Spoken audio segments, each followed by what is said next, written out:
Palavra Final, com Alexandre Garcia, direto de Brasília.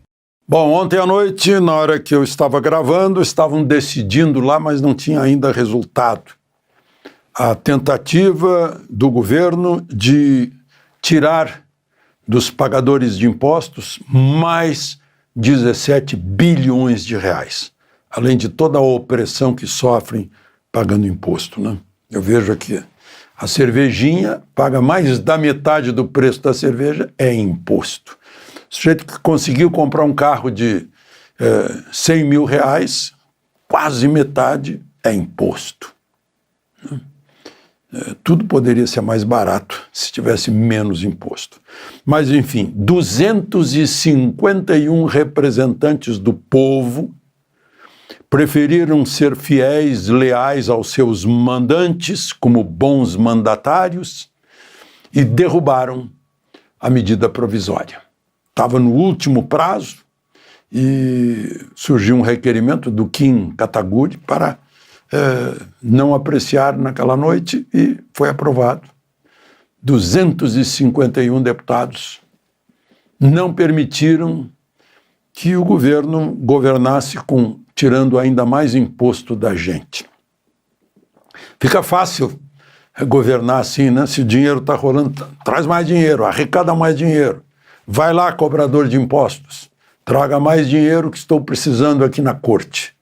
Parece mundo medieval, né? Mas houve 193 deputados que preferiram ficar contra os seus eleitores. Todos pagadores de impostos, queriam cobrar ainda mais dos seus eleitores. 193 deputados ficaram ao lado do cobrador de impostos. Que sempre é um vilão, né? Sinto muito, está lá na Bíblia também, cobrador de impostos, em toda parte, em todas as histórias, né? Como se já não bastasse essa carga fiscal imensa que temos. Bom, e o assunto de hoje é o Hamas, o líder do Hamas declarando que aceita a paz, que vai entregar os 20 reféns que ainda lá estão. Foram 152 sequestrados, 1.200 mortos naquele ataque, Noite da Infâmia. Teve uma no 7 de dezembro de 41, agora teve no 7 de outubro de 23. 1.200 mortos, 5.000 feridos, mortos com crueldade, degolando, abrindo ventres, botando o bebê em micro-ondas. Israel nunca mostrou isso em respeito às famílias das vítimas. Mas o pessoal do Hamas se comprazia, porque eles próprios filmaram seus crimes, se comprazia em rever esses atos.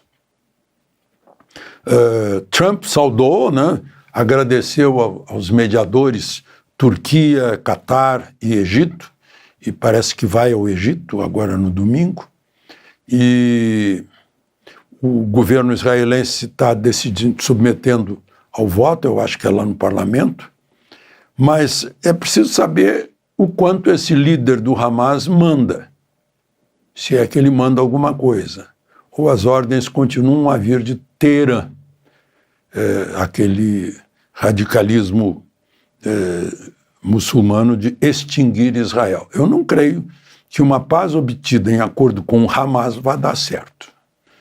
Se fosse volta à Organização da Libertação da Palestina, que deu o Prêmio Nobel da Paz para o Yasser Arafat, aí, né, e a Palestina e a OLP tivesse força para manter a paz no território da Cisjordânia e no território da faixa de Gaza. Eu estou cético, né? Aliás, o ceticismo é uma virtude profissional do jornalista. Não pode acreditar em qualquer coisa assim a priori. Bom, e a outra notícia de hoje é que o ministro Luiz Carlos Barroso, aquele que identificou no Supremo não mais um departamento do judiciário técnico, mas um tribunal político, né? O que inverteu tudo, deturbou tudo, né? Não é isso que está na Constituição. Ele anunciou hoje que hoje era o último dia que ia participar de uma sessão plenária que estava saindo do Supremo. Que não sabe para onde vai, ele disse que ia para aquela meditação, eu não sei se é hindu ou é simplesmente indiana, né? Brahma, alguma coisa, Kumaris.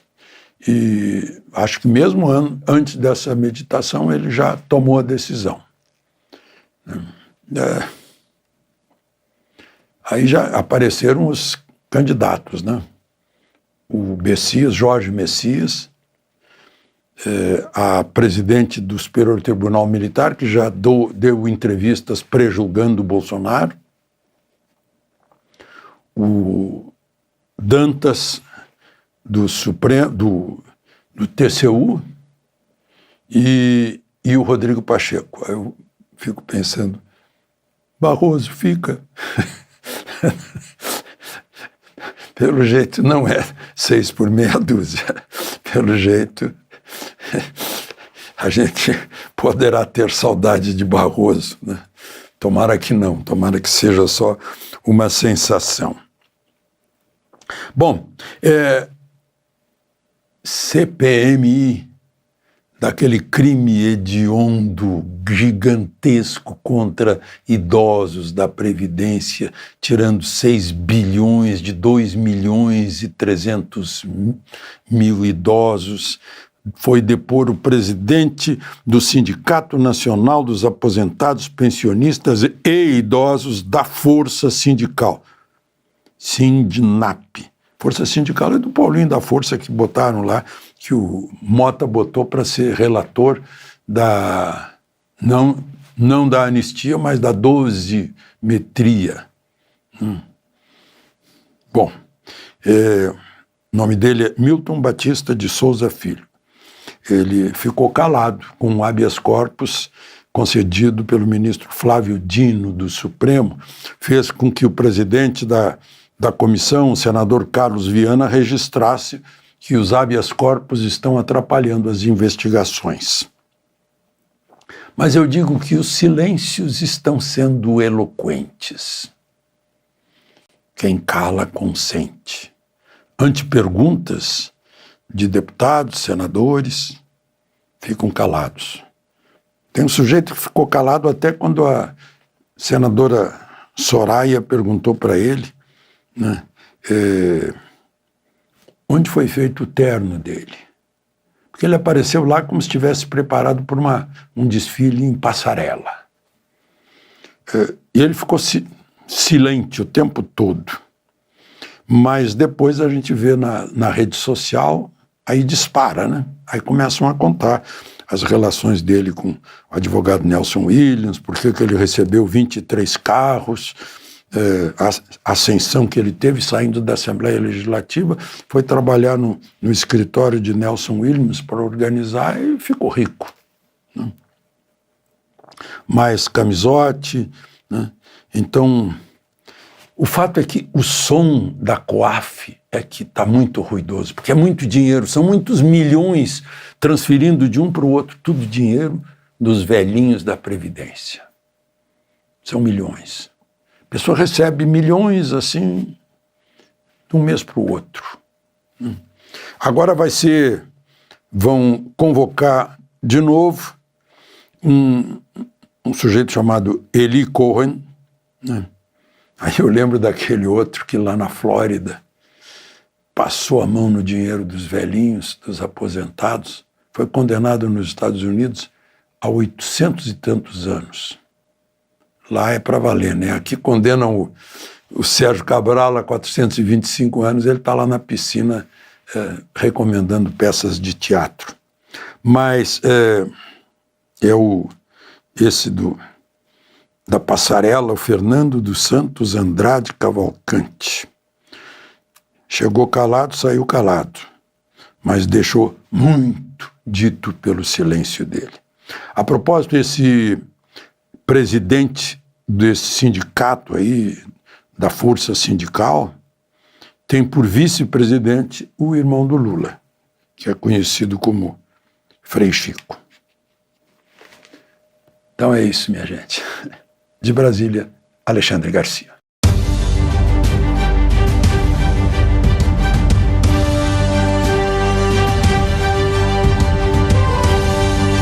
A palavra final com Alexandre Garcia, direto de Brasília.